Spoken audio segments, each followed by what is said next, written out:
Assalamualaikum warahmatullahi wabarakatuh. Halo kawan pajak, selamat datang di Bincang Pajak KBP Madya 2 Jakarta Selatan 1.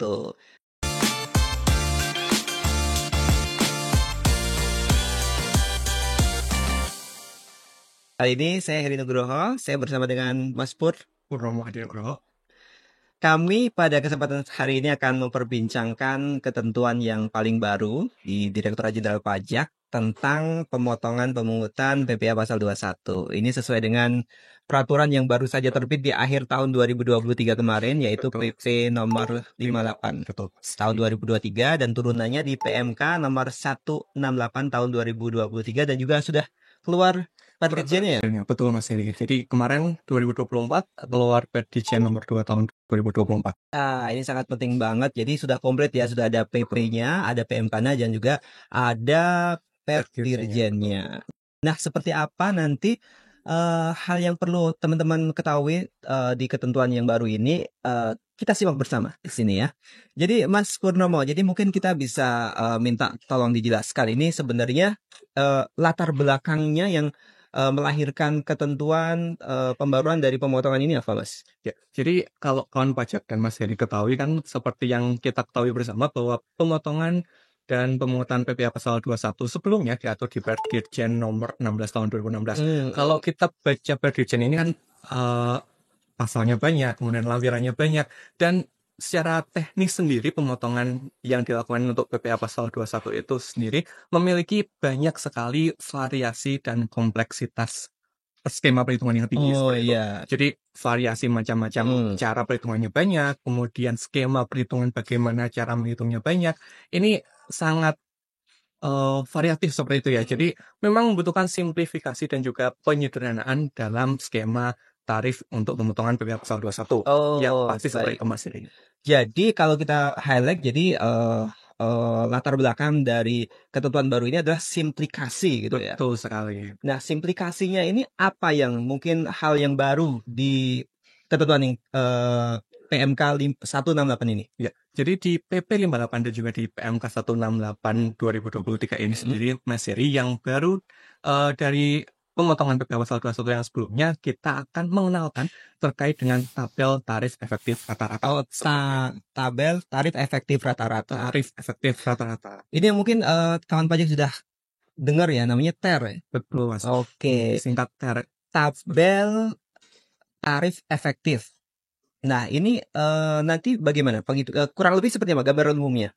Iya, jadi tabel tarif efektif rata-rata ini nanti digunakan untuk menghitung PPh pasal 21 tarifnya berapa untuk melakukan perhitungan PPh pasal 21 masa Januari sampai dengan November, kecuali untuk yang masa pajak terakhir atau biasa kalau secara umum sih masa pajak Desember ya seperti itu, nanti tetap menggunakan perhitungan tarif pasal 17. Tapi untuk TER ini sendiri nanti digunakan untuk perhitungan PPh pasal 21 masa Januari sampai dengan November, Mas Heri. Oh, baik. Jadi masa Januari sampai November menggunakan TER. Menggunakan TER. Kemudian untuk masa Desember atau akhir masa terakhir itu menggunakan tarif yang sebelum tarif pasal 17. Tarif pasal 17 seperti perhitungan PPh pasal 21 yang selama ini berjalan seperti itu. Baik. Nah, ini Mas Purnomo. Jadi kalau ada TER ini kan berarti berubah ya, cara penghitungannya berubah. Ini yang menjadi pertanyaan masyarakat, kawan pajak semuanya ini, apakah penerapan TER ini menjadi beban pajak baru bagi masyarakat? Iya, jadi mungkin yang jadi banyak pertanyaan kita sebagai pegawai terutama ya, kemudian sebagai wajib pajak yang dilakukan pemotongan PPh pasal 21 pasti akan agak sedikit kebingungan gitu ya. Karena selama ini memang sudah dipotong PPh pasal 21, kok tiba-tiba ada aturan baru ini gimana nih dengan munculnya perhitungan PPh pasal 21. Tapi yang pasti kawan pajak sekalian tidak perlu ada rasa khawatir di antara kita karena PP 58 2023 dan juga PMK 168 2023 tidak akan memberikan dampak terkait dengan pembebanan PPh pasal 21 yang baru atau menambah beban PPh pasal 21 bagi kawan pajak sekalian. Jadi ini hanya teknis masalah skema perhitungan PPh pasal 21. Jadi tidak akan menambah beban baru untuk penghitungan PPh pasal 21 kita seperti itu Mas. Oke, jadi maksudnya kalau tahun lalu misalkan beban pajaknya adalah 100 dengan penghitungan TER ini maka akan tetap 100 ya? Secara umum betul. Nanti akumulasi dalam PPh Pasal 21 yang menjadi beban kita, katakanlah seperti itu, yang dipotong akan tetap sama. Baik di aturan yang sebelumnya pakai PR16 ataupun pakai yang sekarang pasti akan memiliki nilai yang sama, 100 misalnya. Di PP 58 juga nanti hasil akhirnya juga pasti akan tetap 100. Oke. Yang berbeda di situ hanyalah masa pemotongan antara Januari sampai Desember yang mungkin berbeda karena simplifikasi perhitungannya itu sendiri. Oh, baik. Jadi Mas Bornomo telah menerangkan bahwa dengan TER ini maka nanti beban pajak yang akan dibayar oleh masing-masing pegawai tetap sama dengan penghitungan pasal 17. Nah, ini samanya itu bagaimana, Mas? Nanti mungkin skemanya secara umum bagaimana, Mas? Tadi kan disebutkan Januari sampai November dengan TER, kemudian di akhir masa menggunakan pasal 17. Ini bagaimana penjelasannya bisa sama gitu? Tetap akan sama karena pada dasarnya pemotongan PPh Pasal 21 semua orang sebetulnya sih bukan hanya PPh Pasal 21 ya. Tarif untuk PPh orang pribadi tetap menggunakan tarif Pasal 17 kan pajak sekalian yang memiliki tarif progresif 5%, 15, 25 dan seterusnya. Jadi tidak perlu khawatir bahwa penekanan pemakaian tarif ini masih akan tetap berlaku, masih akan tetap sama.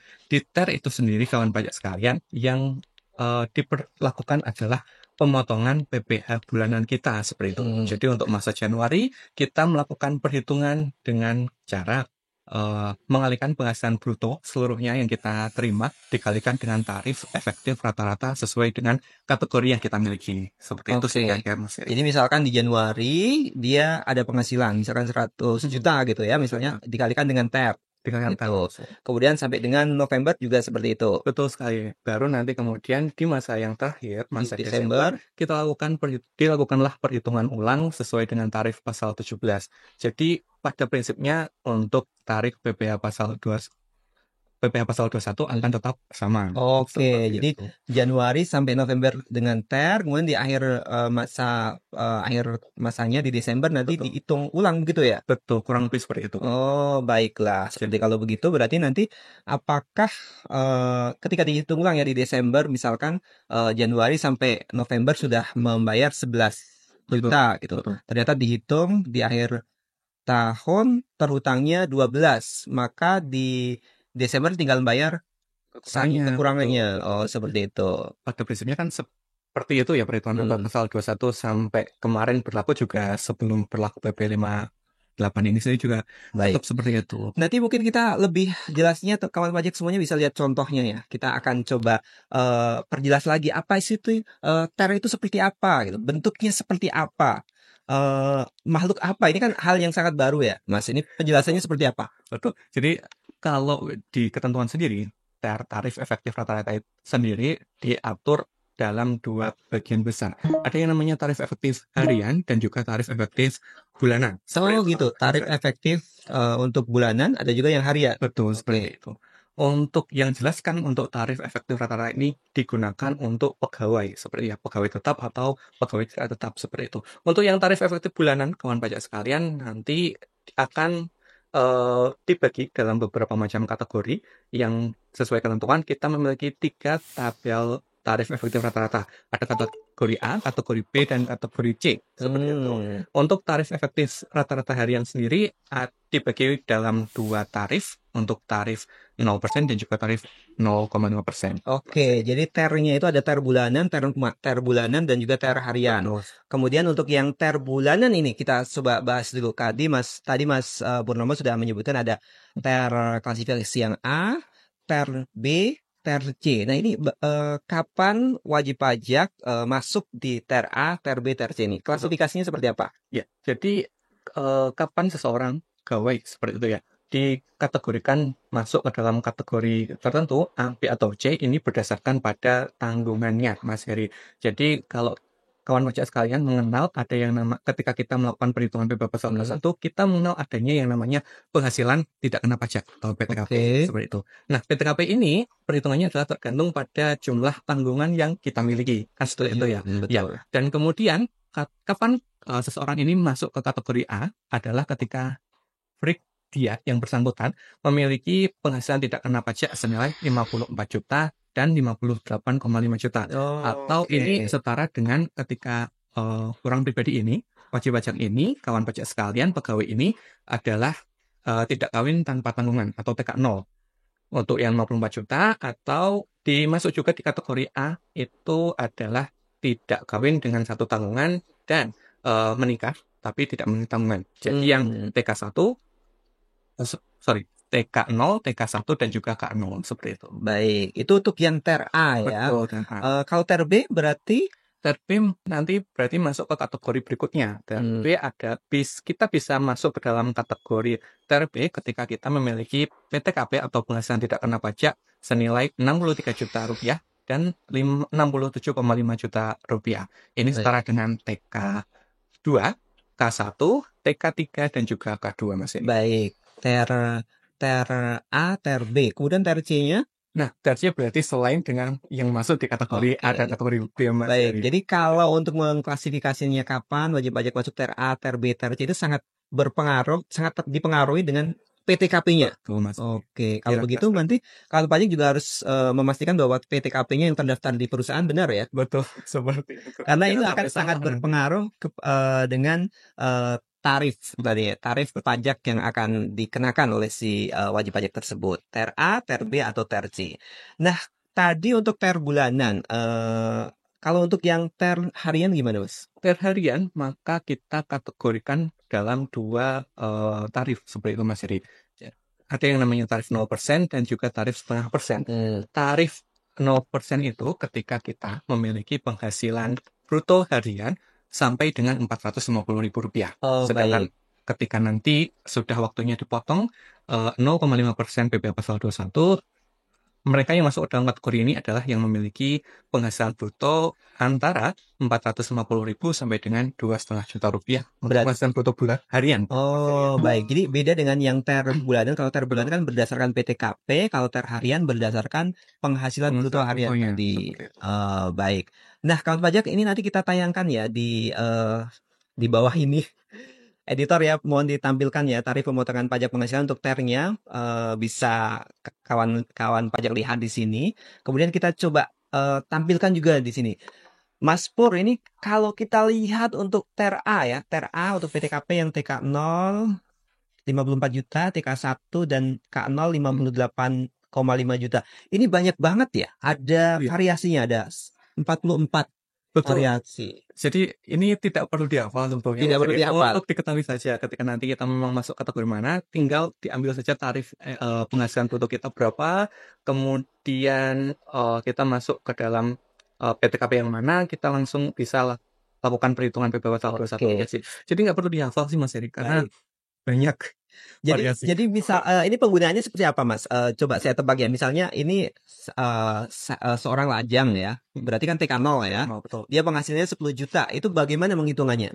Jadi kalau dari tabel yang tadi sempat ditayangkan kawan pajak sekalian, Mas Heri, ketika kita memiliki penghasilan 10 juta rupiah dan kemudian kita juga lajang, tidak menikah dan juga tidak memiliki tanggungan, maka kita bisa mengambil kategori, otomatis kita masuk dalam ter kategori A, kawan pajak sekalian. Dan di tabel yang telah tadi ditampilkan, penghasilan 10 juta itu masuk ke dalam ini ya, baris ke-9 antara 9.650.001 rupiah hingga 10.050.000 rupiah.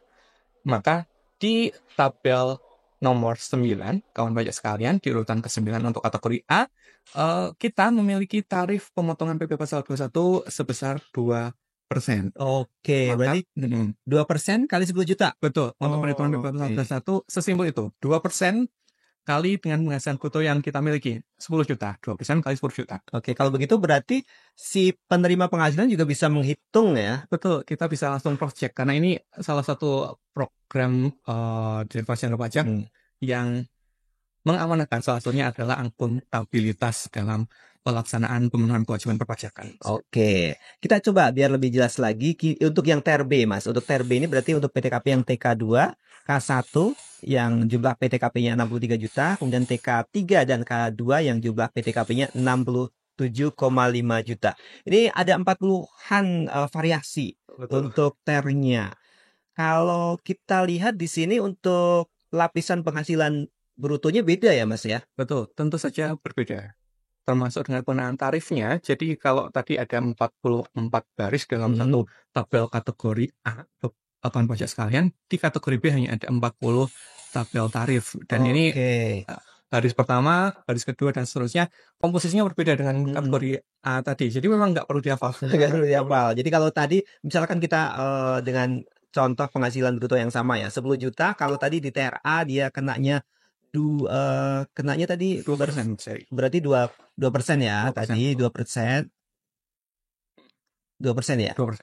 Ini 2%. Kalau di TRB dengan penghasilan 10 juta maka masuknya 0,5%. Betul. Jadi memang sesuai dengan PKP yang kita Oh miliki, iya, sehingga karena ada penyesuaian tarif di sana, Mas Eri. betul, baik. Jadi ini karena dipengaruhi oleh besarnya PTKP. Betul, kurang lebih Baik. seperti itu.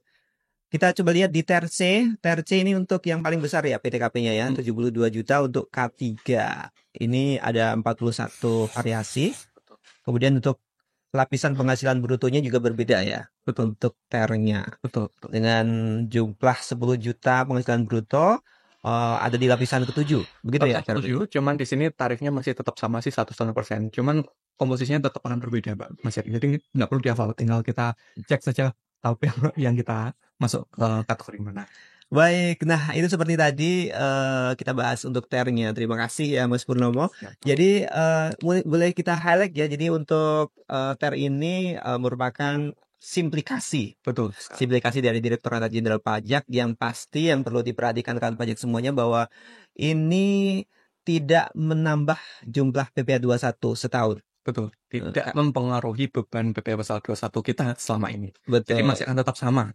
Seperti itu. Karena di akhir tahun tadi diperhitungkan lagi dengan tarif pasal 17. Betul. Seperti itu. Nah, Mas ini berlakunya mulai kapan? Berlaku sesuai dengan ketentuan, ini berlaku mulai tanggal 1 Januari 2024, Mas Heri. Jadi mulai saat ini per Januari 2024 perhitungan PPh pasal 21 kan pajak sekalian antara masa pajak Januari sampai dengan November akan dilakukan perhitungan sesuai dengan tarif efektif rata-rata. Baiklah. Nah, kawan pajak semuanya, tentu ada pertanyaan nih untuk nanti ke depannya untuk pelaporannya seperti apa? Berarti kan ada perubahan ya. Kalau sebelumnya untuk pelaporan kan menggunakan ISPT kemudian DJP e-filing DJP online.